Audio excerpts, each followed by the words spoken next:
Good morning students, I am Reema Gupta. This is your Hindi class. First chapter हम लोगों ने पढ़ लिया. अब सेकंड चैप्टर पे हम आते हैं. ठीक है, तो हमारा सेकंड चैप्टर है डाक बाबू का प्यार. ठीक, इसके क्वेश्चन आंसर हैं. इन क्वेश्चन आंसर के पहले मैं आपको एक थोड़ी सी डाक बाबू की स्टोरी सुना देती हूँ. तो स्टोरी कुछ इस प्रकार है कि एक डाक बाबू रहते हैं जिनका नाम दयाराम रहता है, और एक रजनी रहती है, और एक किसान रहता है इसमें, और एक फ़कीर चंद. इसमें 4 पात्र हैं. ठीक है, तो जो रजनी होती है वो बहुत ही गरीब होती है. वो किसान की बेटी होती है. वो हर महीने उसका जो पिता होता है बड़ी मुश्किल से उसको पढ़ा पाता है. वह हर महीने अपने मनी ऑर्डर का इंतज़ार करती रहती है, और जैसे ही उसके पैसे आते हैं तब वो स्कूल की फ़ीस जमा कर पाती है. एक बार जब वो हाई स्कूल में थी तो उसकी एग्ज़ाम जो है बिल्कुल नज़दीक आ गए थे, और उसे एग्ज़ामिनेशन फ़ीस 300 रुपये एक्स्ट्रा देनी थी. इसके अलावा उसे स्कूल की भी फ़ीस देनी थी. तो बहुत ज़्यादा काफ़ी इंतज़ार के बाद वो जब उसका मनी ऑर्डर नहीं आया तो वो डाक बाबू दयाराम जी के पास गई. बोली कि चाचा, अगर आपके पास कुछ रुपए हो, मतलब कुछ हो, मेरी एग्ज़ाम की फ़ीस देनी है, अगर कुछ ऐसा हो तो मुझे आप मेरी मदद कर दीजिए. तो डाक बाबू कहते हैं, डाक बाबू कुछ नहीं बोलते, वो चली जाती है. फिर दूसरे दिन डाक बाबू सुबह उसके घर पहुंचते हैं, हॉस्टल पहुंचते हैं. हॉस्टल पहुंचते ही वो उसको बताते हैं कि तुम्हारे घर से मनी ऑर्डर आया है और मैं ये पैसे लेकर आया हूँ.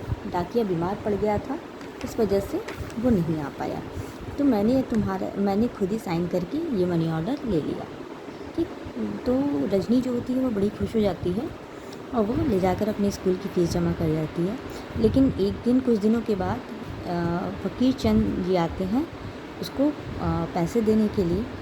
तो वो रजनी बोलती है कि अभी तो 1 हफ़्ते पहले ही पैसे आए थे, मैं इन पैसों का क्या करूँगी.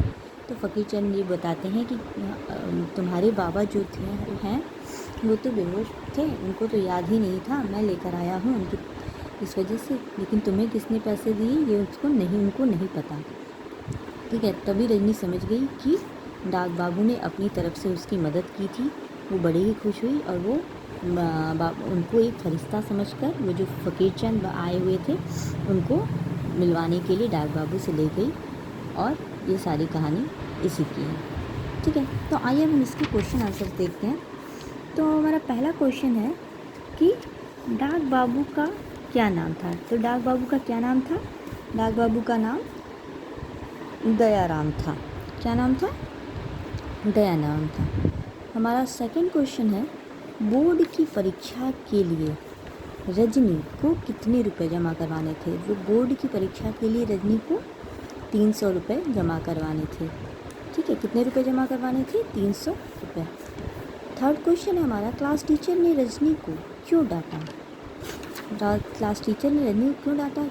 तो रजनी को इसलिए डांट पड़ती थी क्योंकि वो टाइम से फ़ीस नहीं जमा कर पाती थी. ठीक है, तो हमारा आंसर ये हो जाएगा कि स्कूल की फ़ीस जमा न करने पर क्लास टीचर ने रजनी को डांटा. स्कूल की फ़ीस न जमा कर पाने पर क्लास टीचर ने रजनी को डांटा. हमारा फोर्थ क्वेश्चन है, रजनी ने बाबा फ़कीर चंद को किससे मिलवाया. जब फ़कीर चंद जो वो थे जो कि उसके लिए लेकर आए थे रजनी के लिए पैसे, कि तुम्हारे बाबा ने तुम्हारे लिए भेजा है, तो वो बताती है कि कुछ दिन पहले मुझे पैसे मिल चुके हैं, मैं इतने पैसों का क्या करूँगी. तो वही उनका नाम, जो लेकर आए थे पैसे, उनका नाम फ़कीर चंद था. ठीक है, तो क्वेश्चन क्या है कि रजनी ने बाबा फ़कीर चंद को किससे मिलवाया. ठीक है, रजनी ने बाबा फ़कीर चंद को एक फरिश्ता डाक बाबू दयाराम से मिलवाया. वो उनको एक फरिश्ता मानती थी क्योंकि उन्होंने बिना निस्वार्थ उसकी सहायता की थी. उन्होंने ये नहीं जताया कि मैं सहायता कर रहा हूँ, उन्होंने ये जताया कि तुम्हारे घर से मनी ऑर्डर आया है, इसलिए मैं तुम्हारी कोई सहायता नहीं कर रहा हूँ. ये तुम, ठीक है, ये तुम्हारे घर से मनी ऑर्डर आया. इस वजह से डाक बाबू जो है उनके मन को जो है बड़ी ही शांति मिलती है. तो ये थी हमारी पूरी स्टोरी. ये क्वेश्चन आंसर है जो कि आप लोग अपनी क्लास वर्क में लिख लीजिएगा. ओके.